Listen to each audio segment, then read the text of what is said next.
দেখেন যে মানুষের কত বড় সিরিয়াল, মানুষের মধ্যে উৎসাহ, এদেশে মানুষ গণতন্ত্রকে ভালোবাসে। হ্যাঁ, ভালো লাগছে বেশ। আমি তো ভয় পাচ্ছিলাম, মনে হচ্ছে কোনো বেজাল হবে কিনা, দেখছি একদম পরিপাটি সবকিছু, ভালো লাগছে। মানুষ তাদের ভোটাধিকার ফিরে পেয়েছে, যেটার জন্য এতদিন আন্দোলন সংগ্রাম হয়েছে, তো সেটা ইনশাল্লাহ ফলপ্রসূ হয়েছে। ইনশাল্লাহ ভালো লাগছে, কারণ দীর্ঘদিন পরে আমরা ভোটাধিকার প্রয়োগ করতে পারতেছি। এটা তো জনগণের একটা নৈতিক অধিকার। ভোটের পরিবেশ ইনশাল্লাহ ভালো, কারণ আইনশৃঙ্খলা বাহিনীর ব্যাপক তৎপরতা আমরা দেখতে পাচ্ছি এবং মানুষও সুশৃঙ্খলভাবে দাঁড়িয়ে আছে। ইনশাল্লাহ কোনো সমস্যা দেখছি না। আমরা যে 17 বছর গণতন্ত্রহীন ছিলাম, তার রেজাল্টটা দেখেন যে মানুষের কত বড় সিরিয়াল, মানুষের মধ্যে উৎসাহ, এদেশে মানুষ গণতন্ত্রকে ভালোবাসে।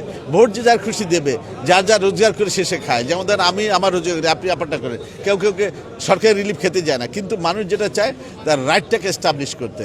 এতদিন পরে সেই ভোটিং রাইটটা এস্টাবলিশড হয়েছে এবং জনগণ খুব উৎসাহ উদ্দীপনার সাথে ভোট দিচ্ছে। আমার বয়স 70-এর কাছাকাছি, আমি এখানেই লোকাল, তো আমি খুব আনন্দ নিয়ে আসছি এসব বয়সে। কারণ আমি একটা জিনিস যেটা যে কারণে আসছি, যে আইনশৃঙ্খলা বাহিনী যদি নিউট্রাল থাকে, তাহলে আমার চিন্তা ভাবনা কিছু নাই। তো কোশ্চেন হবে কেন এরকম ভায়োলেন্স কিনা, এটা কিনা, কিছু হবে না।